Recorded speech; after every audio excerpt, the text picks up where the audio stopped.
Listo, buenas a todas las amigas y los amigos del Laboratorio Filosófico PEC. Estamos en nuestra octava entrega de este espacio que hemos llamado Voces Divergentes, que como lo indica el título, buscamos o intentamos llamar a aquellas personas que han venido haciendo cosas muy particulares en el campo de la educación y que podría ser de interés común, sobre todo cuando en el ejercicio de escucharnos terminamos diciendo, oiga, qué chévere, ¿por qué no replicarlo? ¿Por qué no hacer algo de lo que se está haciendo pues por esos lados en esa conversación que estamos escuchando?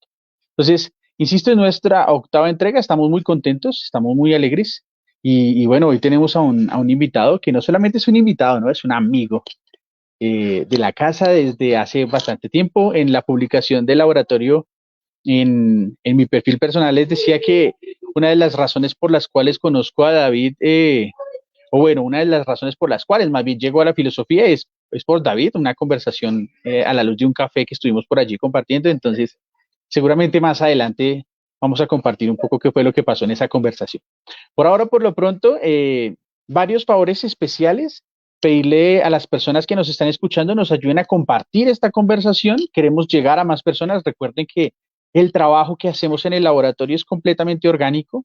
Quiere decir que cada vez que nos ayudan a compartir, no solamente llegamos a más personas, sino también estamos logrando que más personas se enteren del trabajo que estamos haciendo en el Laboratorio Filosófico PEC y, por supuesto, en su Frente de Educación Comunitaria, Grupo Escuela Pal Barrio. Muchas gracias por escucharnos. Voy a cerrar este gran paréntesis para poderle para cederle la palabra a nuestro invitado del día de hoy. David, hola, ¿cómo estás? ¿Cómo va la vida? Hola amigo, ¿cómo estás? Bien, bien, gracias a la existencia.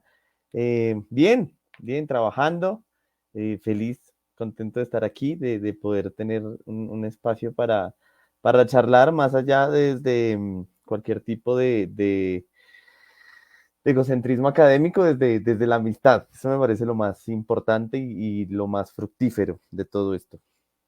Ok, ok. Sí, por ahí decía Epicuro que ojalá tengamos algún día la posibilidad de hacernos un jardín, pues toma Epicuro lo tuyo. Este es nuestro Ahí jardín está, digital.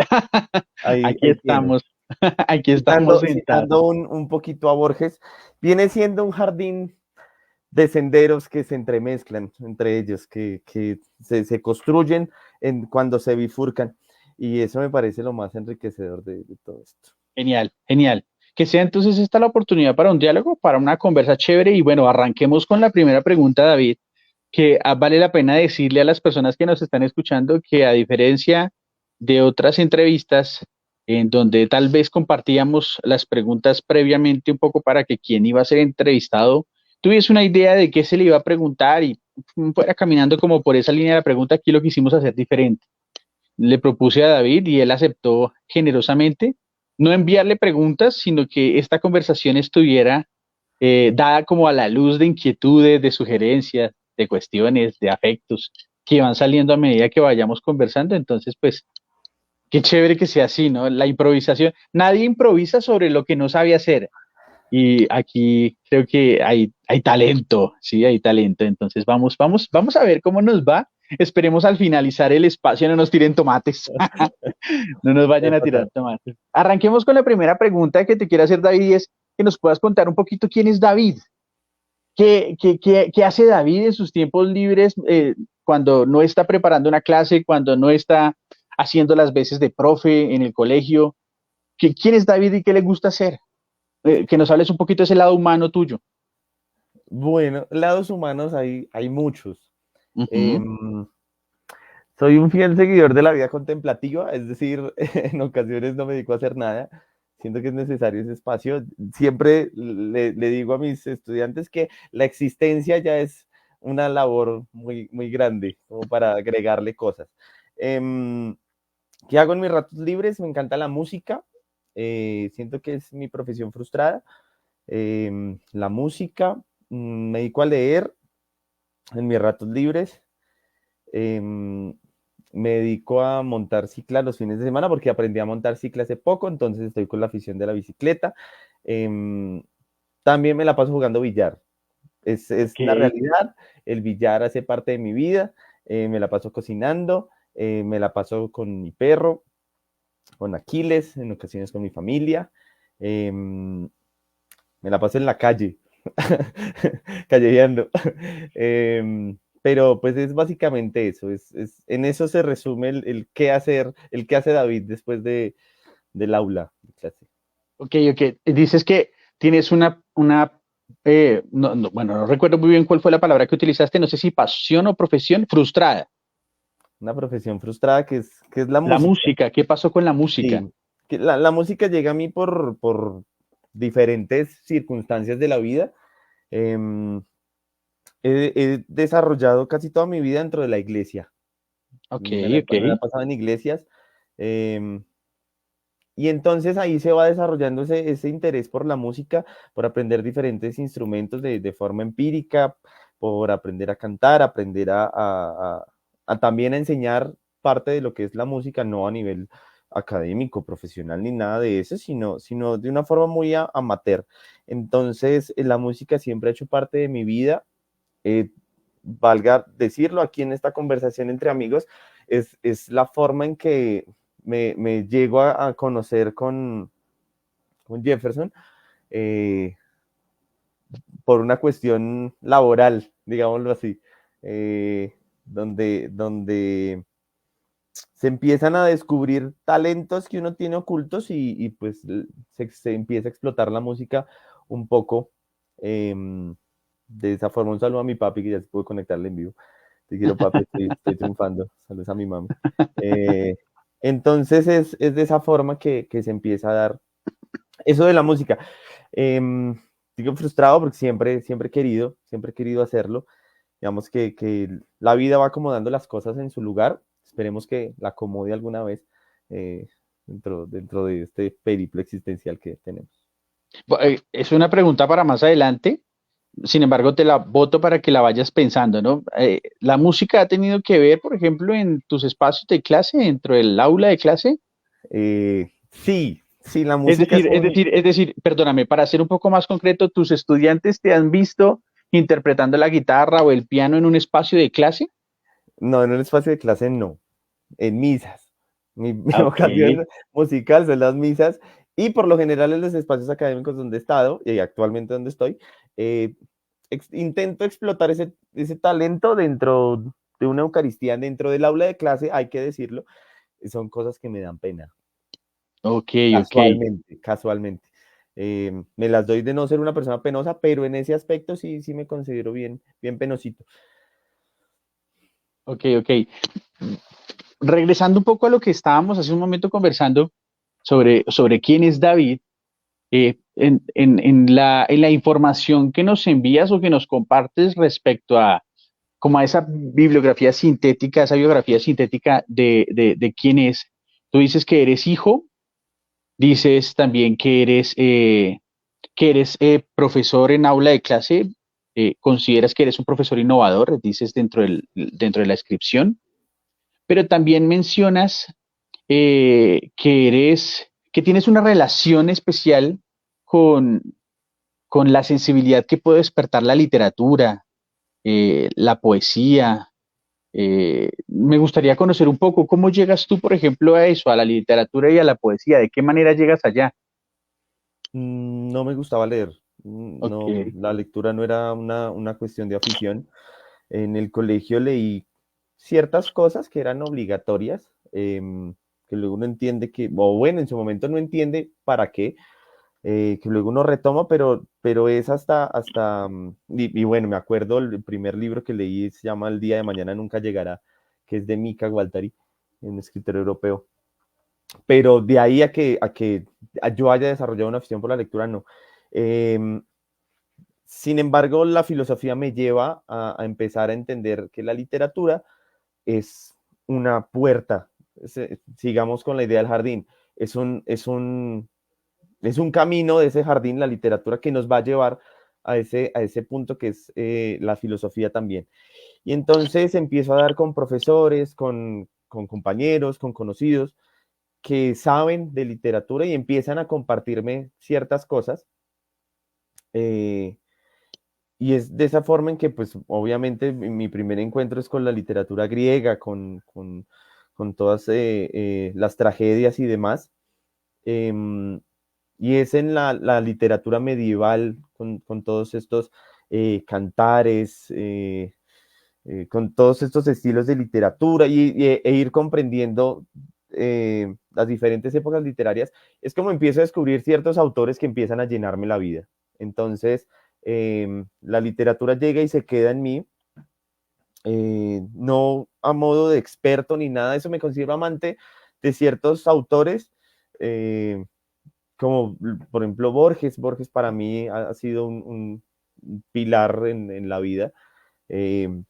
Conocerlo, escucharlo, entenderlo, intentar entenderlo, eh, e ir descubriendo en su poesía y en diferentes otros autores que uno va conociendo y empieza uno a leer por curiosidad, entonces descubre una García Márquez, descubre a uno tantos autores que existen y otros que no son tan conocidos, que uno empieza a hallarle sentido a lo que vive en la literatura, ¿sí? Digamos que le decía yo a alguien esta semana que no quería leer filosofía ahorita porque implica que piense, implica pensar, comprender ciertos conceptos y demás, mientras que la literatura es un barco en el que uno se sube y se deja llevar, se deja llevar, se deja consumir por ese mar que consume soles. Pues la literatura es ese mar que consume historias, tristezas, felicidades, modos de existencia.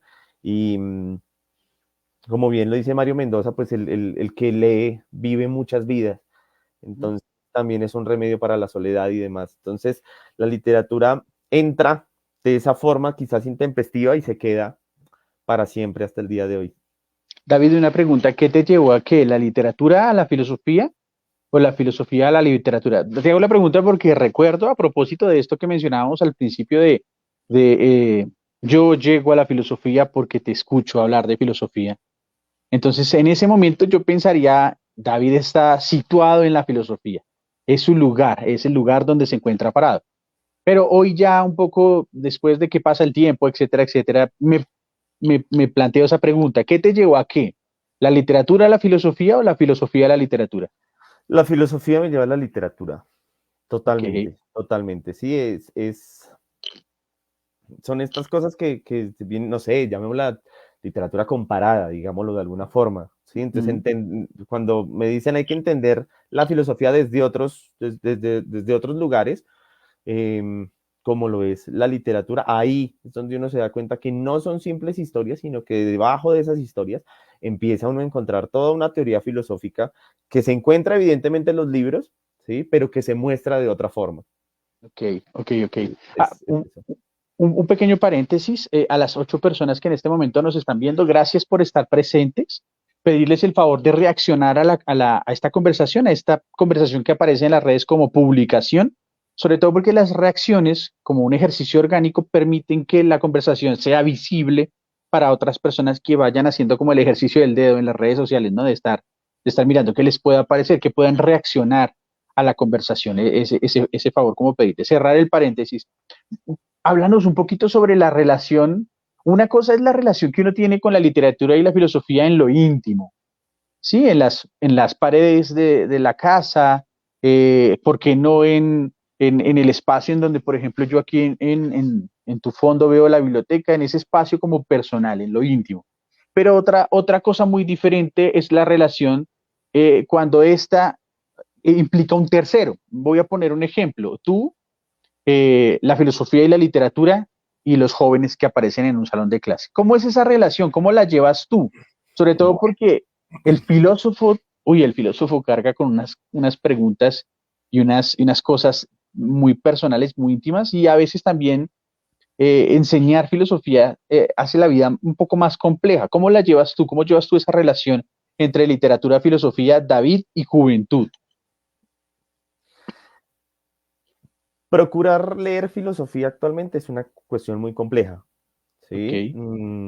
Teniendo en cuenta la facilidad que dan las redes sociales, teniendo en cuenta eh, todas estas cuestiones que existen hoy en día. Entonces, cuando uno se mete a una aula de clase y pide que se lean cierto tipo de textos que son netamente filosóficos, independientemente del carácter que tenga, la extensión que tenga, se puede lograr algo, evidentemente, ¿sí? Se logran procesos de comprensión y demás. Sin embargo, siento que la literatura es ese, es ese atajo, vamos a decirlo así, es ese atajo que nos permite llegar hacia el mismo lado por un camino un poco más dulce. Dulce entre comillas, porque hay mucha literatura que lo que hace es complicar el asunto, ¿sí? Ok. Entonces, siempre hay que empezar a ver la manera en la cual se puede llevar el mensaje, quizás de una manera un poco más amable. Ujú. Por ejemplo, siempre utilizo el mismo ejemplo. Cuando hablamos del lenguaje, desde el lenguaje, la gran cosa que tienen los seres humanos que permite que se dé el pensamiento, ¿sí? Y cómo se construye el lenguaje. Ok. Empezar a hablar del lenguaje es una cosa, y meternos con teoría del lenguaje y todo el asunto nos puede llevar a un buen término. Sin embargo, hay que llevarlo a la práctica. ¿Cómo lo podemos llevar a la práctica? Se lleva a la práctica a través de la literatura. Uno, pues leyendo ese lenguaje. Ujú. Entonces, poner a leer el Quijote me parece una de las cosas más bonitas que existen. Hoy en día, hoy hay que poner a leer el Quijote, así no se lea completo, Ujú. que se lea un capítulo, al menos para despertar la curiosidad. Pero lo que se despierta también es el comentario de, es una cosa muy difícil, profe. Leer el Quijote es muy difícil porque tiene palabras que no se entienden. Entonces hay que traer un lenguaje de otro tiempo a este y bueno, hay que ubicarlo de alguna forma. Hay que pasarlo acá de alguna manera. Ok. Eso uno. Hay que ponerlos a traducir, no necesariamente de un idioma específico al español, que también es una gran herramienta para comprender el lenguaje. Pero la literatura, sobre todo latinoamericana, nos da una gran bendición que es Cortázar. Y Cortázar tiene un capítulo de Rayuela que Ujú. está escrito en su lenguaje glíglico. Es un lenguaje que se inventa Cortázar. Entonces uno le dice, coja esa historia, coja ese capítulo, que es una página y media, y conviértala a su lenguaje. Lo que permite la literatura es que esa teoría filosófica se vuelva interactiva con el estudiante hoy, aquí y ahora. Sí, eso es lo que permite. Leer el Quijote y decirle, páselo a sus palabras, es convertir una cosa compleja, como lo es en este sencillo ejemplo de la explicación del lenguaje, a una cuestión no un poco más fácil, pero sí un poco más interactiva, por decirlo de alguna forma. Entonces, siento que la literatura nos trae eso. Ya que tú hablas de que la filosofía carga con las preguntas existenciales y de todos los índoles, de todas las índoles, pues la literatura también las carga. Lo que pasa es que hay que saber llegar a ellas, Ok, ok. ¿sí? A través de la poesía, a través del teatro, ¿sí? Porque podemos hablar aquí del destino y filosóficamente podremos hablar del destino desde diferentes lugares. ¿Cómo hablar del destino sin hablar de Edipo? Ok, ok, ok. Pero me surge otra inquietud. Hay formas de ver la filosofía y la enseñanza de la filosofía dentro de la escuela, ¿no? Hay quienes consideran que la filosofía es una línea del tiempo en donde uno comienza por unos autores y termina por otros. Hay otros que consideran que la filosofía se debe abordar a través de la problematización de fenómenos sociales y culturales y que esta problematización de cuenta o resulte mejor en preguntas y que abordando estas preguntas uno pueda avanzar filosóficamente hablando en los temas. Otra manera de pronto de abordarla es cuando se le da solamente responsabilidad de análisis de lectura, entonces es una filosofía muy lógica, muy o filosofía informal o filosofía formal, etcétera. Pero hay otros, por ejemplo, que siento viene cogiendo mucha fuerza últimamente y es aquellos que ven la filosofía no como esa especialidad que en el aula prepara profesionales en filosofía, sino más bien como esa filosofía que es solidaria, ¿sí? Una filosofía que hace pues lo que históricamente siempre ha hecho, ¿no? Construir puentes de diálogo, construir puentes de sentido, construir puentes para la conversación.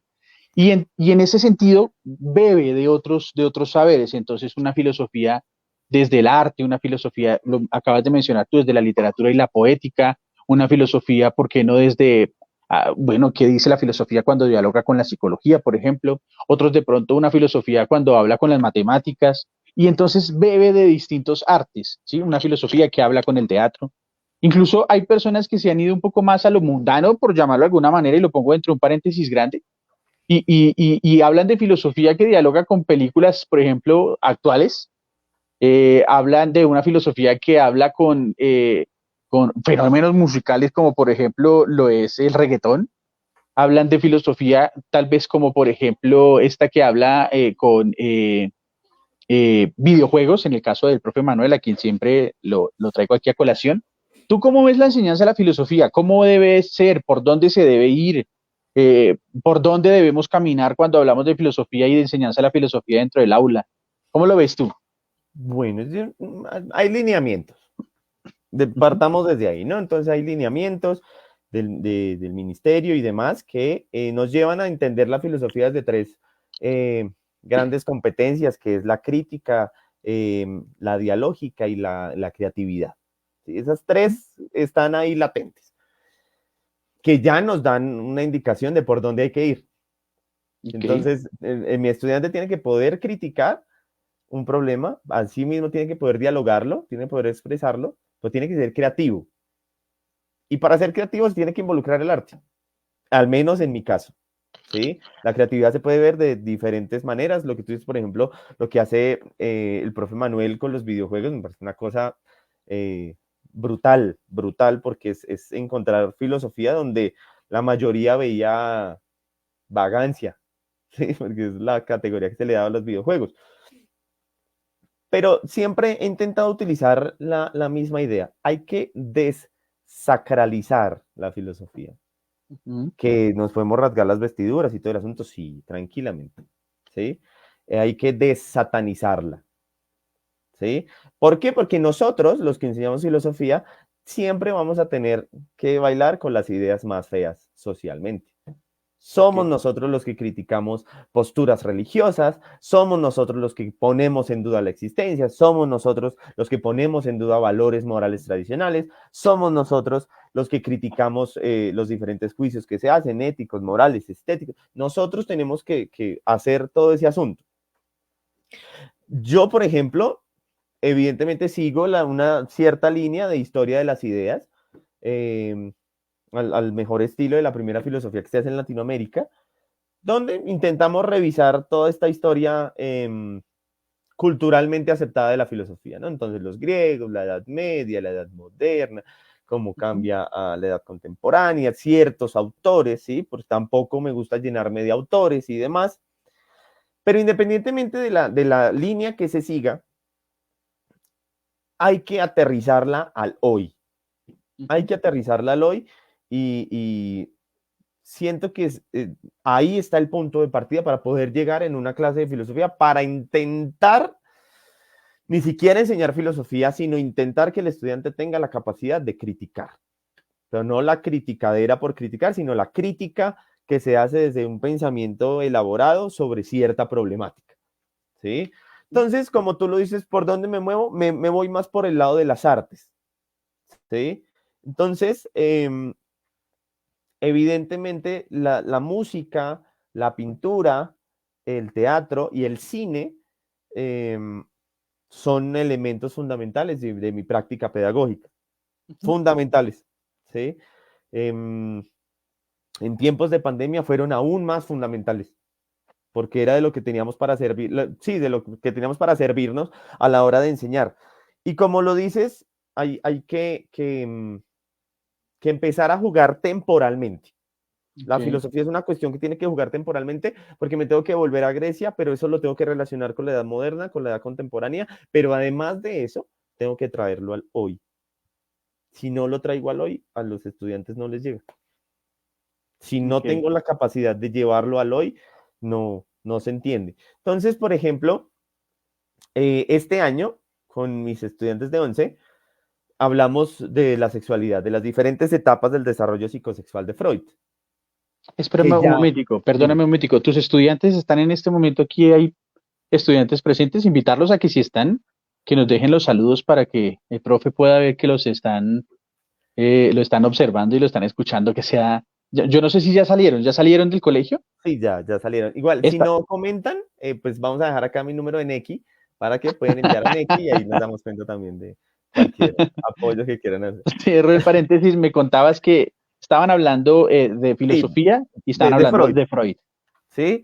Ya el tema es complejo por el tabú que carga, Ujú. ¿sí? Porque hablar en un salón de sexualidad es complejo. ¿Cómo explicamos las etapas del desarrollo psicosexual? Pues con música, pues es que no hay de otra. Intenten encontrar una canción que hable específicamente de cada etapa del desarrollo psicosexual. Ujú. Vayamos a ver cuántos salones están analizando música, reggaetón hoy en día. Sí, ¿por qué no? Porque es que no, es que eso es mundano, es grosero. Sí, pero es el mundo que tenemos hoy en día. Por eso necesitamos desacralizarnos, porque necesitamos meternos en ese mundo oscuro en el que habitamos, por decirlo de alguna forma. Ok. ¿Sí? Ahí es donde uno bebe. TikTok, ¿qué hacemos? ¿Sí? ¿Se pierde mucho tiempo? Sí, se pierde mucho tiempo en TikTok. Pero ahí es donde están las referencias que me llevan a decirle, vea, por este lado también se ve filosofía. Ujú. Por ahí también hay filosofía. ¿Sí? Em, por la televisión, programas de televisión, las películas. ¿Sí? Em, entonces, todos estos lugares, ¿sí? Eh, son los que nos permiten ver una filosofía de una forma diferente. Ok, ok. Ok. ¿Sí?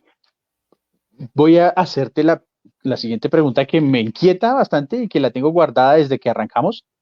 La formulo, hago un paréntesis haciendo una invitación a las 13 personas que en este momento se encuentran conectadas. ¿Cuántas? No vayan a olvidar, 13 personas tenemos en este momento conectadas para hacer un trabajo orgánico. Vamos bien, vamos muy bien. Pedirles el favor, no olvidar en la parte superior de donde dice Laboratorio Filosófico, allí darle me gusta y seguir la cuenta y las redes del laboratorio. Aquí constantemente estamos subiendo información sobre cómo hacer para abordar ciertos temas problemáticos con los hijos, es decir, hay información para papás, hay información para profes, hay información para las personas que pronto van haciendo ese ejercicio de ojear, ese ejercicio de gimnasio de dedo que es TikTok. Allí también un poco pueden estar encontrando información en el laboratorio que puede ser útil, ¿no? No solamente aquí en Facebook, sino por supuesto también en YouTube.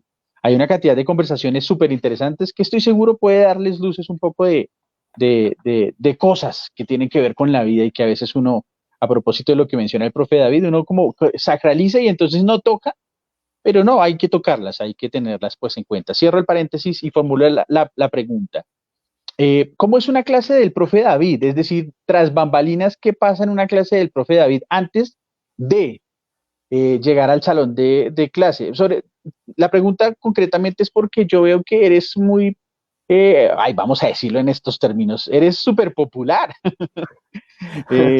Te siguen, uno menciona que va a tener una conversación con el profe David. Cuando anunciamos que ibas a ser parte de la mesa de trabajo del laboratorio, una cantidad de muchachos y de muchachas allí reaccionando, el profe David, el mejor. ¿Qué pasa detrás de bambalinas? ¿Qué pasa detrás del escenario en la preparación de una clase del profe David para que cuando el profe David sale como actor de ese espacio, esta clase tenga ese poder? Cuéntanos un poco cómo es la organización de una clase tuya. Bueno, mm, efectivamente aquí entra algo bien importante que es la teatralidad. La Ok, teatralidad es una cuestión fundamental. Em, he convivido durante todos mis años de docente con la frase, usted debería ser comediante. ok. Sí, he convivido con esa frase y demás. ¿Qué pasa antes de una clase? Em,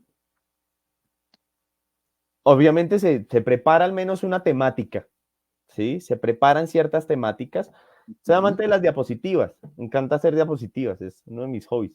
Em, me parece que cuando deben ser serias, pues son serias, cuando no, pues no lo son. Entonces, Ok, desde ahí ya comienza un punto, ¿no? O sea, hay una preparación previa y ciertas preguntas con las que uno llega para intentar romper el hielo, para involucrarlos de pronto en este mundo filosófico que es tan complejo y hay que irlo desmenuzando. Y ahí es donde entra esta cuestión de la teatralidad. Eh, Una vez este año un estudiante me preguntaba, profe, ¿usted prepara los chistes o le surgen en el momento? Entonces yo le decía, hay cosas que uno no puede preparar, hay cosas que no se preparan. Y tú bien utilizabas la palabra al comienzo que era la improvisación, ¿sí? Eh, y en ese espacio que se le da a la improvisación es donde surge la clase. Ok. Yo puedo preparar una obra, pero la obra depende del espectador. Si yo llevo algo preparado y veo que el espectador no me está siguiendo, ¿qué hacemos? Hay que cambiarlo. Mm, Al instante hay que improvisar y ver por dónde se remata, qué se dice, cómo se arregla, ¿sí? Entonces, se da espacio uno al teatro, a la improvisación que nos permite el teatro. ¿Cómo se logra eso? Dialogando. Mis estudiantes dicen que yo soy chismoso, pero no es así. Es que estoy buscando herramientas comunicativas para poder emprender una clase, ¿sí? Pero es que es en la conversación con ellos donde surge el tema de la clase. Tú no me dejarás mentir, uno puede preparar una clase tranquilamente y llega a un salón y no la hace. Son cosas que pasan. Ay, pero ok. profesor, usted no hizo lo que está en la preparación. Sí, ¿qué hacemos? Pero ¿me pueden decir que eso no es clase también? Sí.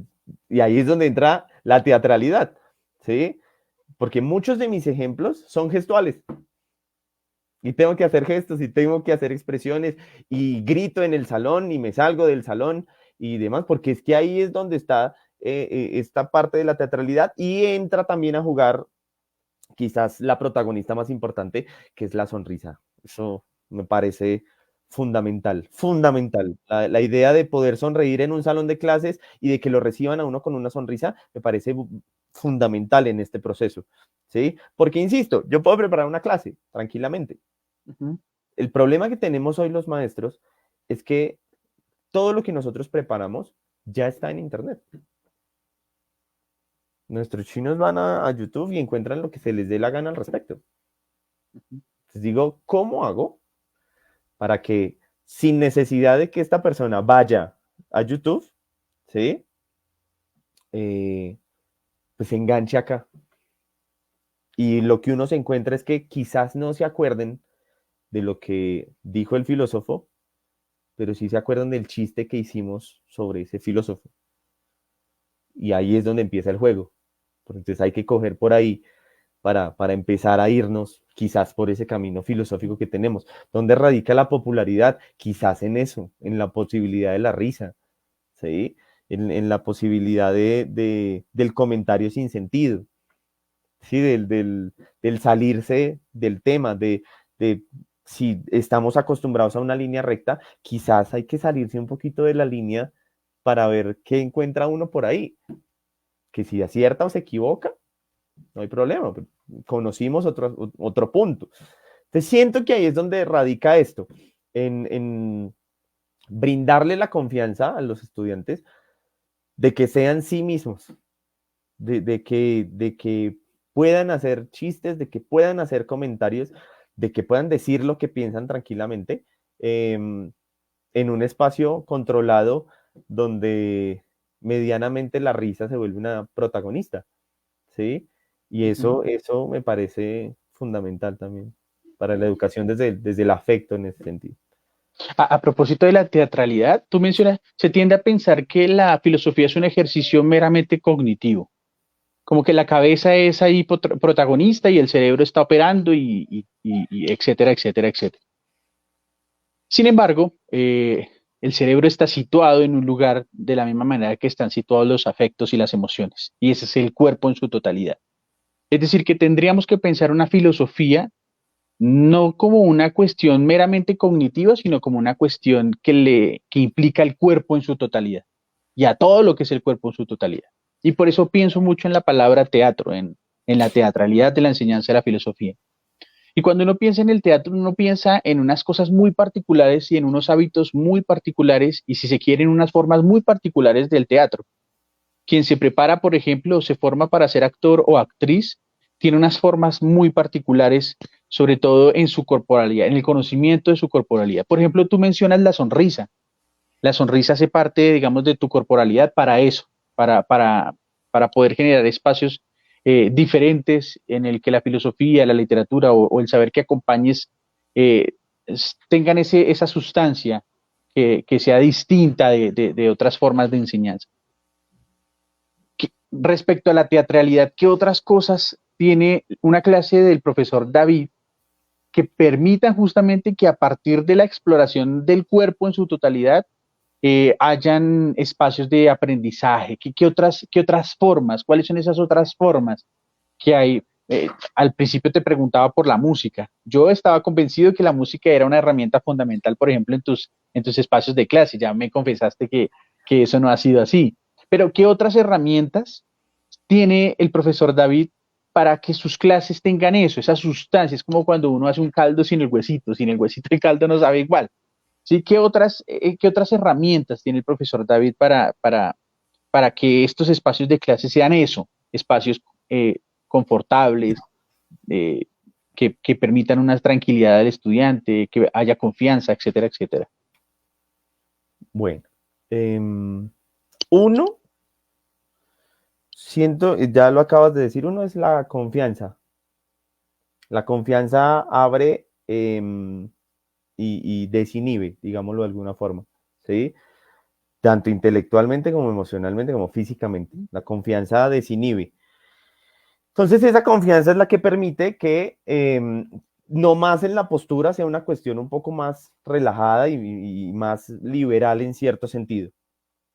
Eso uno. Dos, la oportunidad de que sean, la oportunidad de que sean, de que se expresen, de que digan, sin importar lo que sea que comenten. Evidentemente, pues tendrá que haber filtros en algún momento, pero pues eso, esa idea de que pueden compartir ciertas ideas que tal vez tengan guardadas desde hace mucho tiempo y demás, gracias a esa confianza, pues empiezan a salir, ¿sí? Y acá hay que recurrir también claro, digamos que en esa corporalidad uno quisiera hacer muchas cosas, ¿sí? Sin embargo, el sistema hace que sea cada vez más complejo, con espacios de 1 hora de clase, donde si tú lo sacas ya perdiste 20 minutos, al regresar los pierdes otros 20 minutos, ¿sí? Entonces eso, digamos que se empieza a complicar. Sin embargo, siento que el lenguaje que utilizas también hace que tu corporalidad sea diferente y que a través de esa corporalidad entiendas las cosas de una forma diferente, ¿sí? El hecho de usar palabras que tú sabes que están entendiendo, que son de su propio lenguaje, hace que el proceso cognitivo sea diferente, ¿sí? Evidentemente, digamos que son procesos corporales inherentes al ser humano que nosotros ya los tenemos tan normalizados que no los tenemos en cuenta, ¿sí? Pero el hecho de que le hables diferente a un estudiante hace que su proceso cognitivo sea diferente. Que te acerques de una forma diferente hace que su proceso cognitivo sea diferente. De que sienta cierta cercanía con el docente hace que su proceso sea diferente, ¿sí? Entonces, obviamente estamos en un salón de clases, pero es un espacio donde nos encontramos seres humanos como seres humanos. Ok, ok. Y siento que ahí, en ese punto, hace que todo cambie. El hecho de sentirnos seres humanos con seres humanos. Em, y que somos seres humanos de carne y hueso. Tú más que nadie sabes la persona tan emocional que yo soy yo. Soy en exceso emocional. Pues mis estudiantes se han tenido que aguantar lágrimas mías. ¿Qué hacemos? Porque es un encuentro entre seres humanos. Así como yo he aguantado lágrimas de ellos. Así como ellos aguantan chistes malos míos, yo aguanto chistes malos de ellos, ¿sí? Entonces, siento que ahí es donde está ese punto en el cual intentando, metámonos acá psicológicamente con las inteligencias múltiples, intentando a grosso modo encontrar en cada estudiante ciertas afinidades, pues ir por ahí con cada estudiante para ver cómo es el asunto de su proceso. ¿sí? Entonces, estaba viendo por acá que alguien comentaba que cómo se hace con las canciones de reggaetón para llegar a los estudiantes, ¿sí? Aparecía un comentario por ahí, Ujú. y con ciertos cantantes que son de reggaetón pesado, ¿sí? De hoy Ok, en día. sí. ¿Cómo se hace? Pues, si es lo que escuchan, pues hay que escucharlo. Es grosero. Sí, hay que escucharlo. Si es otra forma de expresión. El hecho de que tú le digas a tus estudiantes pongan música, quieres saber qué es lo que escuchan, independientemente de lo que sea. Pues ahí tú tienes herramientas, uno, para movilizarles del cuerpo, Ujú. porque la música que es inherente al ser humano, cuando tú la escuchas, reaccionas, aprendes diferente, ¿sí?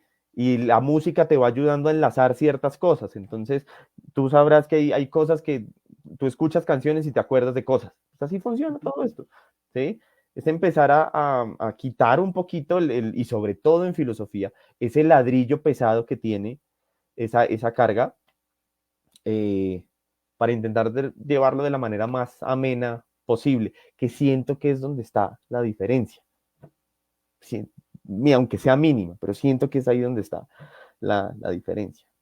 Yo te escucho y veo una lectura muy horizontal de la educación y de las relaciones y de las interacciones dentro del aula de clase.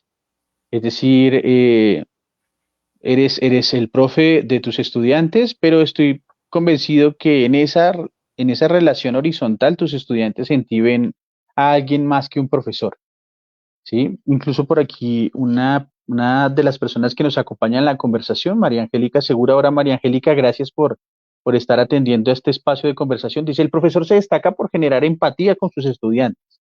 Importante esta habilidad para generar procesos de aprendizaje innovadores. Gracias, María, por tu comentario. A propósito de esto, de estas relaciones horizontales y de procurar estas relaciones horizontales, profe David, yo quería hacerte una pregunta. ¿Cómo haces tú para manejar las relaciones horizontales en un sistema de relaciones verticales? ¿Cómo juegas con eso? Porque pues tú me puedes decir, ah, claro, las canciones, claro, hay que escucharlas, porque pues en tu mirada horizontal del asunto y de la enseñanza, pues hay que escucharlas para poder entendernos. Esa es una forma de construir puentes. Pero, ¿qué pasa cuando te encuentras con esas intenciones verticales de quien estando arriba tuyo te dice, es que eso no se permite en este colegio? ¿Cómo hacer para que mi mirada horizontal del asunto no entre en fricción y no choque con las miradas verticales que a veces son a rajatabla y son de una imposición terrible? ¿Cómo haces tú para manejar eso?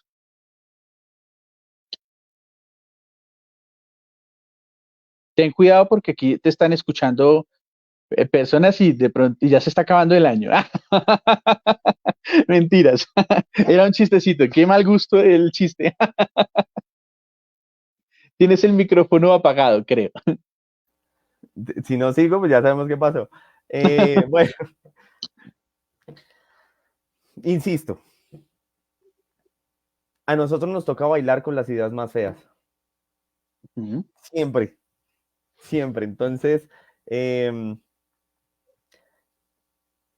bueno, nuestra misión es aquí es empezar a problematizar lo improblematizable.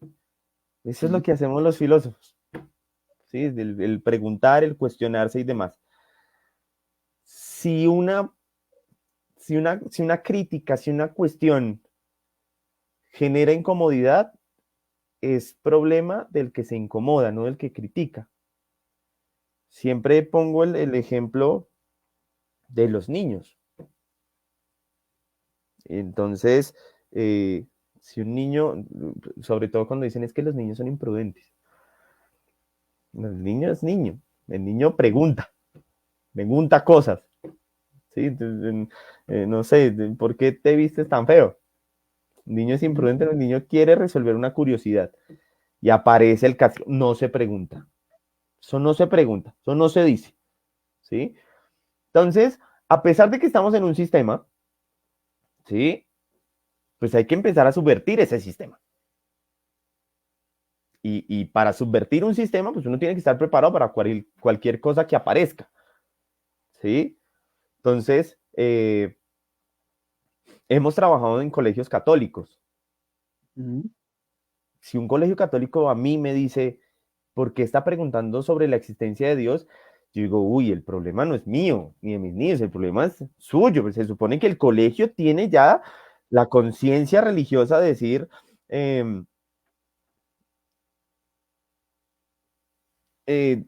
yo veo la vida de esta forma en ningún momento y siempre he intentado ir en contra de esas cosas. em, em, me perdí en la idea. Eh, en todo este punto, ¿sí? Sí, sí, bueno, ya, yo no puedo ir en contra de la problematización de las diferentes temáticas, ¿sí? ¿Que hay un control? Sí, hay controles, ¿sí? ¿Que se deben hacer? Sí.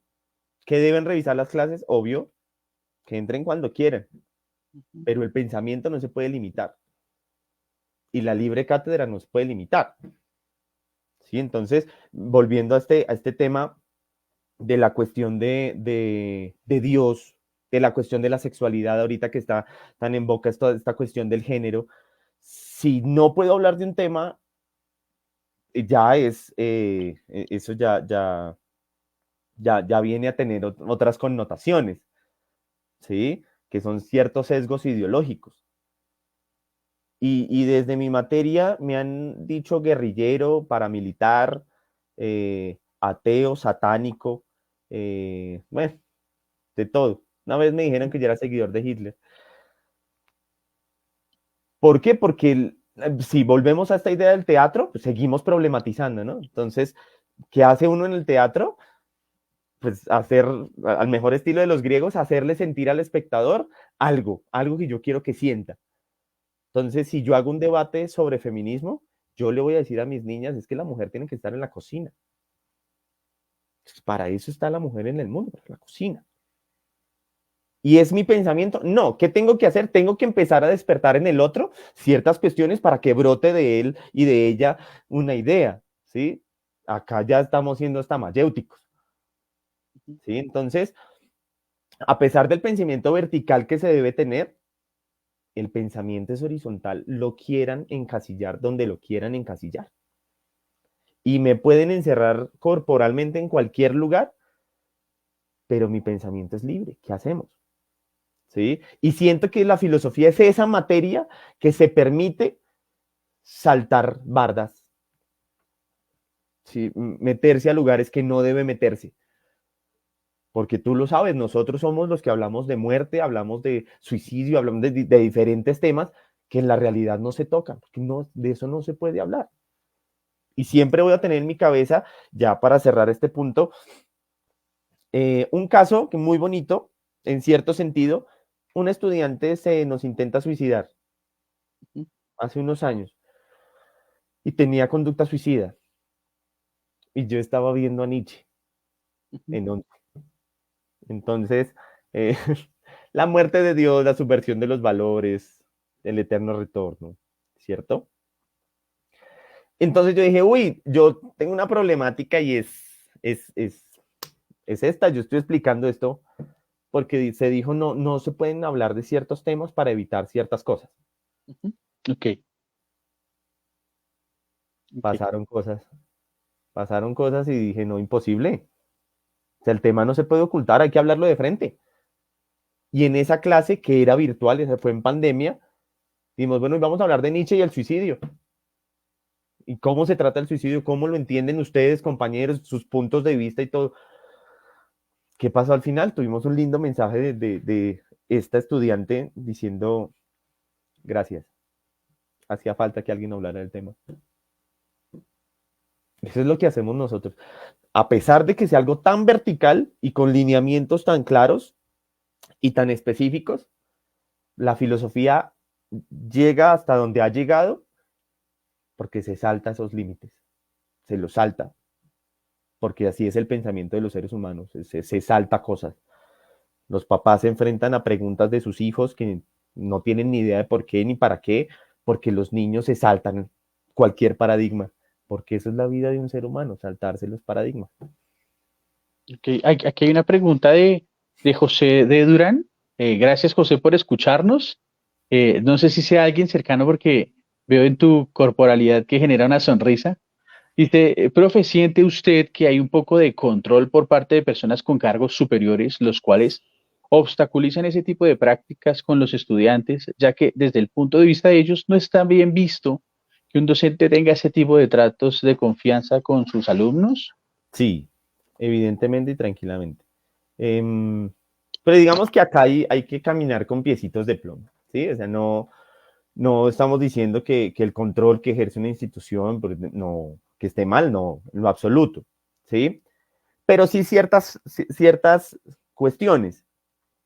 Eh, San Juan Bosco, em, en su pedagogía, y si nos metemos acá ya en temas religiositos, eh, bueno, escuchamos a muchos hablar de la pedagogía de Jesús. Jesús como el primer pedagogo.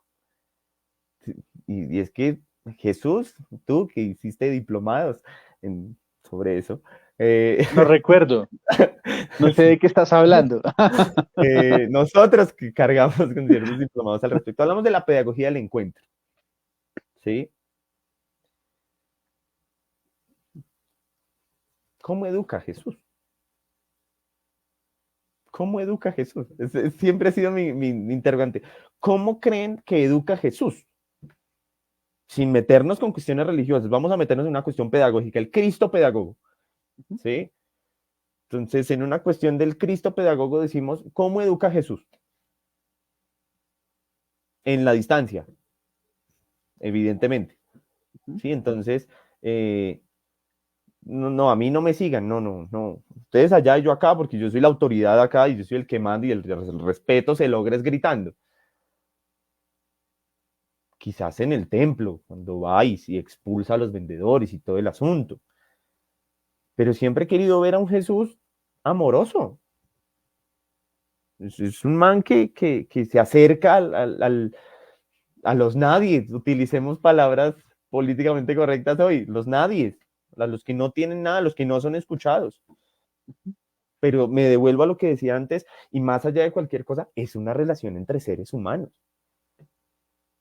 Siento que a muchos profes se nos olvida a veces ser humanos.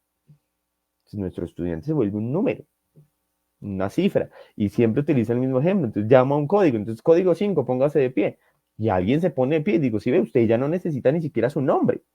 Usted es un número. Ya están clasificados, falta empacarlos y ya. Porque ya hay cierta clasificación. Entonces, en toda esta pedagogía que nosotros tenemos, tú decías, ¿por qué cierta popularidad? Porque uno hace el ejercicio que hizo el pedagogo de la religión cristiana, que es Jesús, que es escuchar.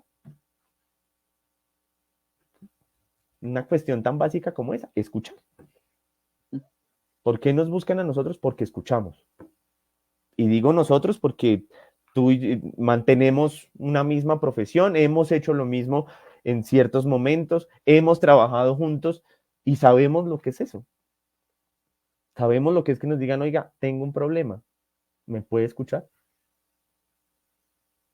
¿Sí o no? No tengo tiempo. ¿No? ¿Es de la materia? Sí, sí es de la materia, sí, sí, no, no. Ah, muy complejo, muy complejo.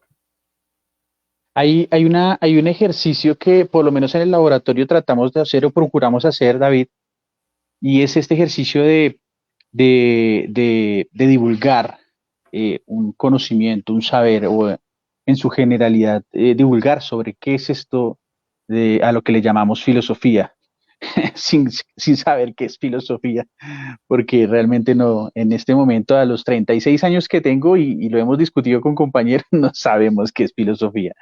Sobre todo porque como a la filosofía, lo dices tú, le gusta saltarse Bartas, entonces se nos ha escapado a la pregunta y se seguirá escapando seguramente. Porque si tiene algo bonito es que no se deja encasillar. Entonces, en ese ejercicio de divulgación, hemos encontrado personas que ven con muy buenos ojos este ejercicio de divulgación.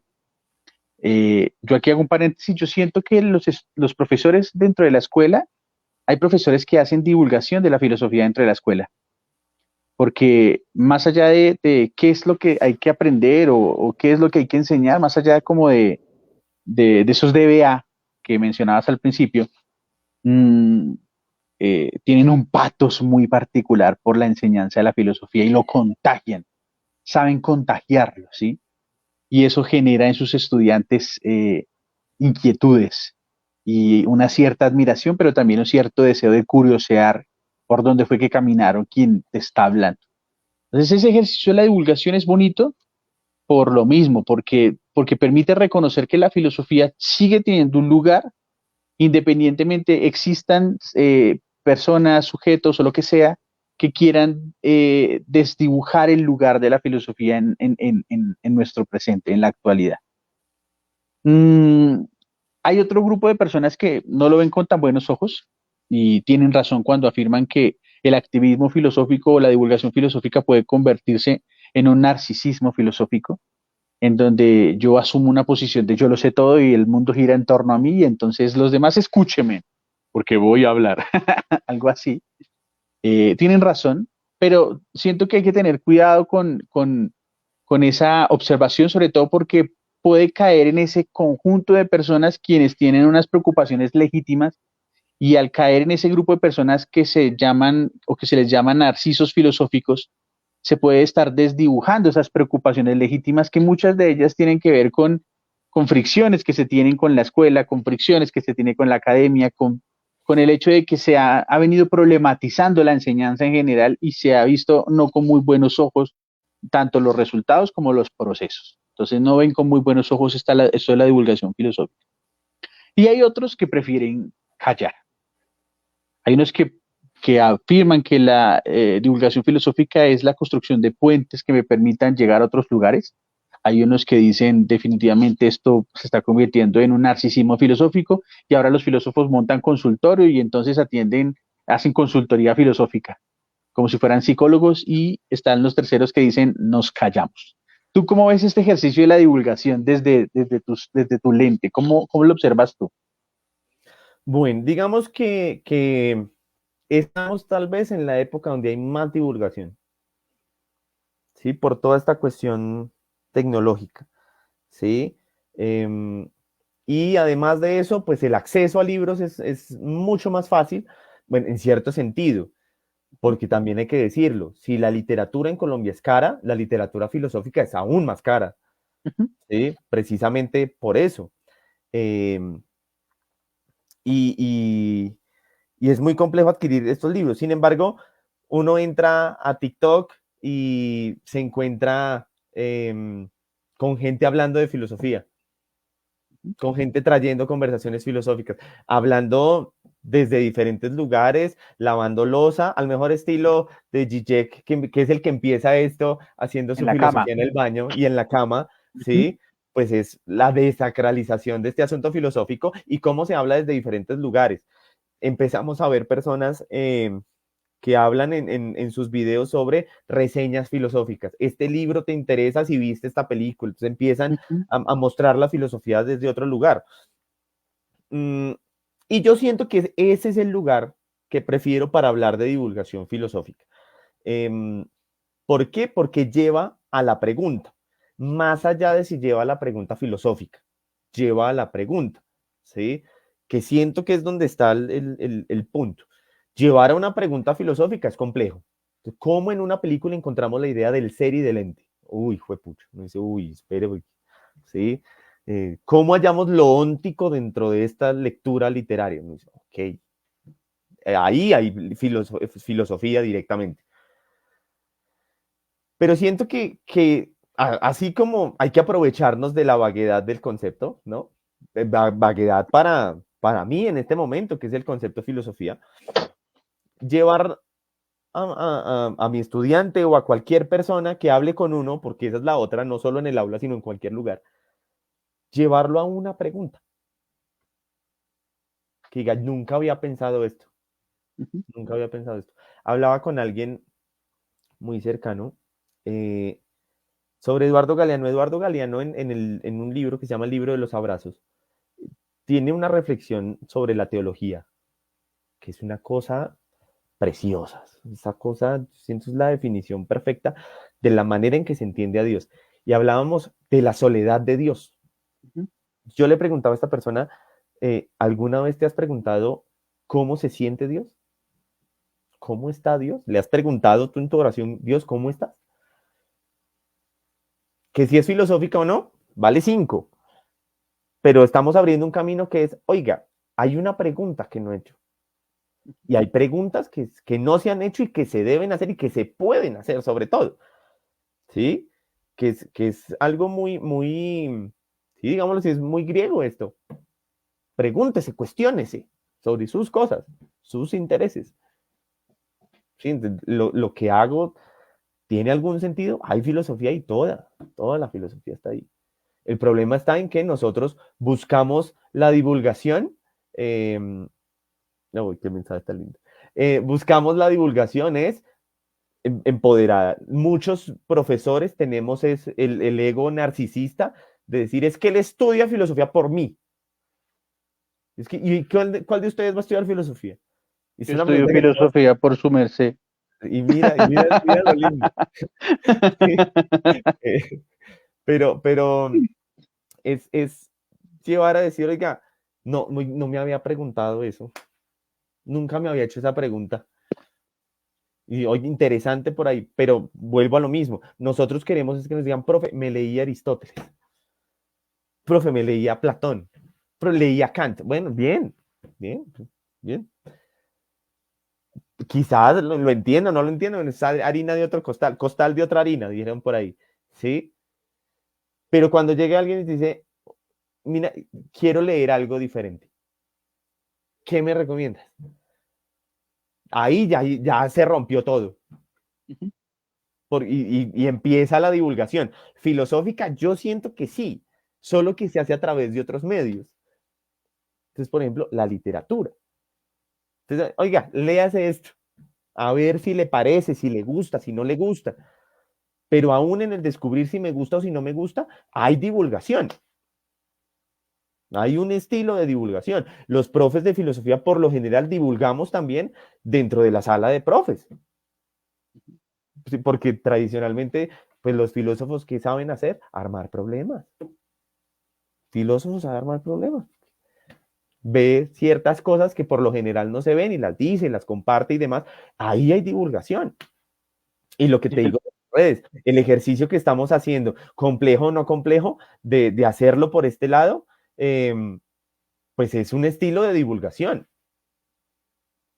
¿Sí? Y vuelvo a lo mismo. Sí, la filosofía es importante, sí. Y aquí sí hay que devolvernos a Kant. Hay que devolvernos a Kant. ¿Enseñamos filosofía o enseñamos a filosofar? Ok. Para ir cerrando esta conversación, primero agradecerle a las personas que han venido dejándote comentarios. Gracias a Mariana, gracias Dana, gracias Armando, gracias José, gracias María Angélica, Juliana Parrado. De nuevo José ha estado muy participativo. Gracias también a don Carlos, qué alegría verlo por acá, don Carlos. Espero que todavía siga por aquí conectadito escuchándonos. Gracias por participar de este espacio porque justamente si hay algo que hay que tener clarísimo es que esto no es una cosa que se haga solo. El laboratorio comenzó hace 2 años y entonces las personas suelen decir, oiga, pero le ha ido bien. Y yo digo, no, nos ha ido, porque es que esto no es de uno, esto es de muchas personas. Y si se avanza, si se progresa, bueno, esa palabra de progreso me genera ruido, voy a decir que si se avanza es porque hay personas que tienden manos y ayudan a construir puentes. Entonces, gracias a cada uno de los que se encuentra presente en esta conversación, porque es por ustedes que esta conversación se está desarrollando. Eso es lo número uno. Número dos, no se les olvide, por favor, seguir las cuentas del laboratorio en todas sus redes sociales, sobre todo porque a propósito de esta conversación que estamos teniendo y que se ha ido tornando un poco existencial, hay una conversación, hay una cátedra abierta que ofreció el profe Manuel, un profe al que queremos mucho aquí en el laboratorio porque es un gran amigo y porque hace parte del laboratorio también. Es una cátedra abierta que tiene por título La malparidez existencial y Kierkegaard. Kierkegaard y la malparidez existencial. Es una cátedra muy amena, muy agradable, muy sutil en su lenguaje, entonces invitados la pueden encontrar en el canal del Laboratorio Filosófico en YouTube. Eso es lo número dos. Y lo número tres, por favor, no se les vaya a olvidar, por supuesto, antes de irse, ayudarnos a compartir esta conversación en sus redes sociales. El trabajo que hacemos en el laboratorio es orgánico Y por favor también reaccionar a esta conversación. Sus me gustas, me encantan, me enloquecen, lo que sea, ayudan a que la conversación sea más visible y que pueda aparecer en el inicio de las personas. No pagamos porque seamos visibles, sino lo hacemos orgánicamente porque queremos que sea así. Sino pues la divulgación no tendría sentido si se paga pues porque me vean. Eso es lo número 3. Y finalmente, pero bueno, este finalmente ya lo dejamos como un mensaje ya al finalizar la conversación. La penúltima pregunta es una pregunta traída el baúl divergente, así le llamamos. Sí, es una pregunta eh, que puede decir mucho, pero también puede decir nada. ¿Qué demonios? Que diga lo que quiera. Y, y, y lo importante es que genere pues eso que tú mencionas de diálogo. Y la pregunta tiene que ver con lo siguiente. Mm, ¿Qué tipo de profesor eres tú, David? Como si pudiéramos, ahí voy a hacer una cosa muy fea y te voy a hacer trampa, pero es para hacerme entender. Si estuviéramos en un almacén y en el almacén se compraran profesores, qué cosa tan terrible lo que estoy diciendo, pero es para hacerme entender. Perdón, lo siento. Y entonces están clasificados los profesores. Tú serías dentro de ese almacén el profesor más comprado, porque eres popular, eres un profesor que te quieren, tus estudiantes te admiran, uno lo puede ver aquí, digamos, en los mensajes que te van dejando. Es decir, eres un profesor comprable. Horrible lo que estoy diciendo, perdón. ¿Qué tipo de profesor o qué tipo de etiqueta tendrías? Y esta también es una invitación para que quienes nos están escuchando, por supuesto, puedan pensar al profe David en tipo almacén. ¿Qué tipo de profesor sería el profe David? ¿Qué etiqueta le pondrían al profe David? Sobre todo teniendo en cuenta que la etiqueta nos da pistas o nos da luces de qué tan buen producto es. Horrible lo que estoy diciendo. Pero para hacerme entender, ¿cómo te ves tú? ¿Qué tipo de profesor te ves tú? Bueno, primero, me comprarían porque tienen buen gusto. Eso hay que decir, hay cosas que hay que decir. Eh, yo utilizaría una etiqueta que me ha marcado mucho, de tantas que tengo. Recuerdo mucho una profe que enseñaba lenguaje de señas. Ella me decía, yo ya tengo su seña para referirme a usted. Ujú. Y es el profe de gafitas que sonríe. Sí, entonces yo decía, ok, la sonrisa es una característica que tengo. Sin embargo, en muchas ocasiones de forma despectiva, me han dicho, es que hay profes chéveres, Ah, ok. pero tiene esa característica despectiva, ¿sí? Es que es el profe chévere. Y el profe chévere, es que, no, es que uno pasa y están riéndose, viendo videos, están echando chisme, es que están en el piso, es que no están en filas, es que es al que saludan, ese es al que buscan para hablar y que les dé consejos, ¿no? Es profe chéveres, ¿sí? Sí. Yo utilizaría esa etiqueta, el profe chévere, esa, con Y toda la aunque carga que tenga. eso, y aunque ha sido utilizada incluso de forma peyorativa, Sí, la, claro que sí. le das las resignificas, por Sí, llamarlo de alguna manera. siento que es necesario, siento que es necesario. ¿Sí? Además, eh, sé interpretar instrumentos. em, por ahí Dana está comentando que soy chismoso, entonces sé música, sé echar chisme, sé cocinar, sé montar cicla, soy el combo completo. Si no me compran a mí, ¿a quién van a comprar? No, mejor dicho. Entonces sí, sí me gustaría esa etiqueta del profe chévere. No le ves ese, ¿cómo decirlo? Ese doble sentido de quien utiliza la palabra, ¿no? No, Lo que no. pasa es el profe inteligente. Ah, bueno, es el profe inteligente. No hay más profes inteligentes, ¿sí? Eh, Mira lo que dice José, el profe chévere generalmente es el profe empático con el que los chicos sienten que pueden ser ellos mismos.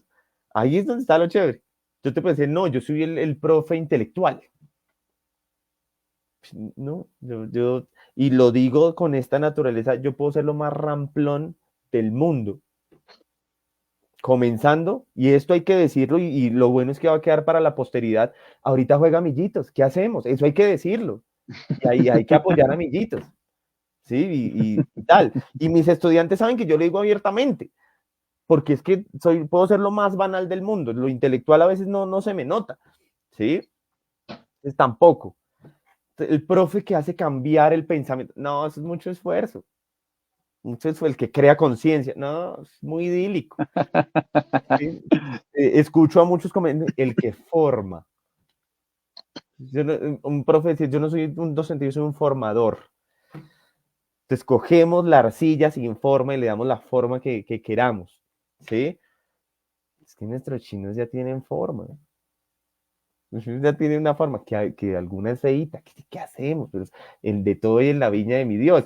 Entonces, hay que aprovechar la forma que ya tienen y ser chévere con ellos. Insisto, y lo decía al comienzo cuando me preguntabas por quién es el David fuera del aula. La existencia ya es demasiado. Que profe Barbie. No, bueno. Eh, bueno. Saludo a Mariana y a Juli, y a Dana, y a todos los que están ahí. Y a Aleja también que está por ahí. Mm, pero es esta idea de ser el profe con el que pues uno medio se sienta bien. Vivo con la tranquilidad de que al menos en un 80% llego al salón y genero alegría. Con eso me basta y me sobra. Ujú. ¿Sí? Y siento que es lo genial. Sería ese juego de mesa que siempre cae bien. ¿Sí? Entonces, no traje este juego de mesa, si me compraron, entonces ya traje ¿sí? Todo en uno, que trae escalerita, parqués, dominó, damas chinas, usted verá por dónde es. Ahí está. Ok, ok. Y ya para finalizar, nos queda la pregunta sorpresa. Esta Excelente. pregunta sorpresa tenía un poco que ver con la música, pero entonces voy a ser piadoso y Gracias. voy a cambiarla. Me iba a Y poner a vamos. cantar en vivo, es que me iba a poner a cantar aquí en vivo. No, pero, Y, pero, pero ya, vamos a hacernos promoción. ok, ok. Eh, entonces, claro, pues, nos ven cierto número de personas, no tengo problema con eso. En mis años mozos, eh, subí un video a YouTube Sí. en una cuenta que no pude eliminar nunca. Es decir, hay un video tuyo Hay un, por ahí hay un cantando. video mío cantando una canción muy bonita, ¿sí? Con una cámara un poco distorsionada, el video sale un poco psicodélico, pero ahí, sí, si les interesa, ahí está en YouTube. Y bueno, Para que la puedan pregunta. ir a chismear un poco. Listo, va. La pregunta sorpresa tiene un poco que ver con tu papel dentro del laboratorio, porque para quienes de pronto no lo saben, David tiene un papel dentro del laboratorio. Eh, David, habíamos mencionado en algún momento al profe Manuel, está Alejandra, está Daniela, si nos está viendo Daniela, un saludo muy grande desde aquí, desde Bogotá, Colombia, ya está por allí en otro lado del mundo. A Juan, por supuesto, a Nata, hay personas, a Kate, han estado haciendo cosas muy particulares dentro del laboratorio y han venido haciendo eh, y participando en ciertas cosas muy particulares dentro del laboratorio. Muchas de estas personas tienen la ventaja, que puede ser desventaja para otros, y es que no se encuentran inmersos en las responsabilidades de una escuela, etcétera, etcétera, que sí te pasa a ti te pasa que estás 100% en el cole, pero eso no le quita que has tenido que ver con cosas del laboratorio. Estuvimos en la Universidad de La Salle hablando un poco, hemos estado por ahí en algunos espacios de conversación con los compañeros y las compañeras. La pregunta sorpresa de ese baúl es, ¿tú con qué ojos ves tu papel en el laboratorio? ¿Cómo ves tú el trabajo que piensas que se puede hacer en el laboratorio? ¿De qué manera ves las acciones que el laboratorio ha venido haciendo en estos 2 años que lleva de creación? Ah, bueno, mm, digamos que como bien lo dices, em, soy el que a diario está en el aula con lo que será el futuro, ¿sí? Em, Y entonces, mi misión en el laboratorio es poder transmitir eso que están sintiendo los chicos hoy en día, eso que están sintiendo, eso que están experimentando, eso que están viendo, eso que están leyendo, eso que están compartiendo al laboratorio. Es un estilo de base de datos, ¿sí? Estamos en un gran experimento, ¿sí? Entonces, lo que yo hago es recoger información, porque así como cada uno vive su experiencia y sus gustos de cierta forma, ya lo decían por ahí quedan los comentarios. El chisme es una cuestión importante, porque el chisme en las sociedades construye. Sí, es el chisme, es el que elabora sociedades, es el que crea comunidades. Entonces, uno desde el chisme se entera, oiga, están escuchando esto, ¿qué tal si? ¿Qué tal si? ¿Qué tal si nos vamos por este lado? ¿Sí? Yo les contaba esa vez en el laboratorio, la vez que mi clase de filosofía se centró en escuchar un álbum de J Balvin y escuchar reggaetón y desde ahí mirar cómo articulamos todo lo que existe filosóficamente para poder darle un sentido, sin necesidad de tocar un solo autor. Que quizás es un error, sí, quizás es un error. ¿Funciona? Sí, también.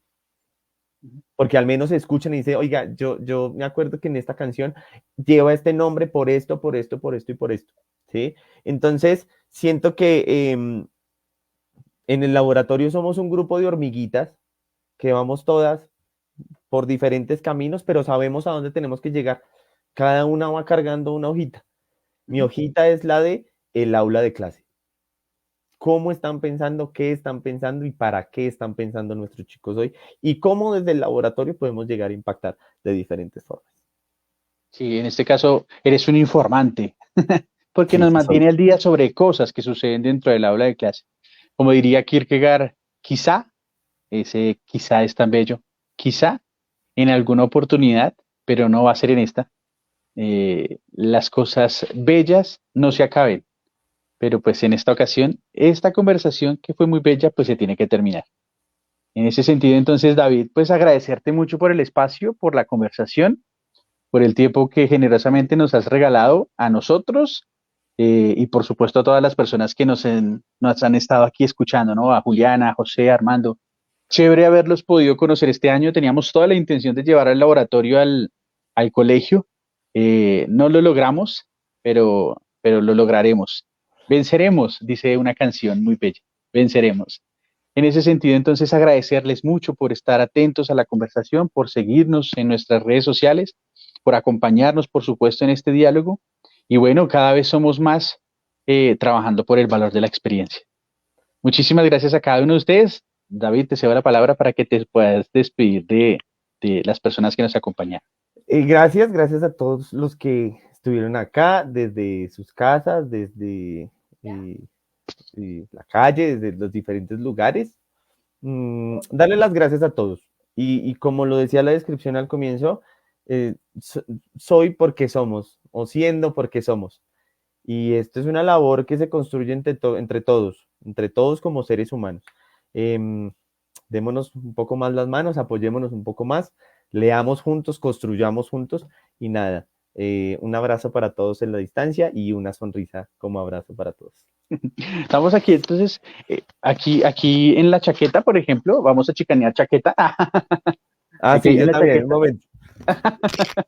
acá en la chaqueta está el logo de Escuela para el Barrio. Antes de irnos, decirles y contarles pues que estamos ya en esta fase final y en este cierre para quienes quieran hacer parte de este Frente de Educación Comunitaria. Estamos en este momento en una gran donatón de regalos. La intención es hacer lo mismo que hicimos el año pasado, llevar regalos a donde, a donde, a donde se requieran regalos, regalar sonrisas, regalar compañía, regalar abrazos, ¿sí? Regalar amistad. Eh, Quienes de pronto quieren hacer parte de esta gran donatón, por favor comunicarse al 311-599-5166, que es el número WhatsApp de Escuela para el Barrio. Allí vamos a estar recogiendo las donaciones que nos quieran hacer. Vamos a estar recogiendo estas donaciones hasta el 10 de diciembre de este año, de tal forma que luego del 10 de diciembre podamos comenzar a organizar la entrega de estos regalos que ustedes muy amablemente van a estar eh, obsequiando. Estos regalos se suman a los que regalamos anualmente pues en el laboratorio. Entonces, el año pasado logramos 170 regalos a manera de chisme, como nos gusta el chisme tanto, entonces les cuento esto a manera de chisme, 170 regalos, es decir, llegamos a 170 niñas y niños. Este año queremos duplicar la apuesta y llegar al doble. Entonces, en ese sentido, quienes nos quieren acompañar en esta gran donatón, pues por supuesto, bienvenidos. No olviden de seguirnos en nuestras diferentes redes sociales y bueno, aquí están nuestras manos para lo que se ofrezca. Muchas gracias. David, Dios, quédate, no te vayas a ir, por favor.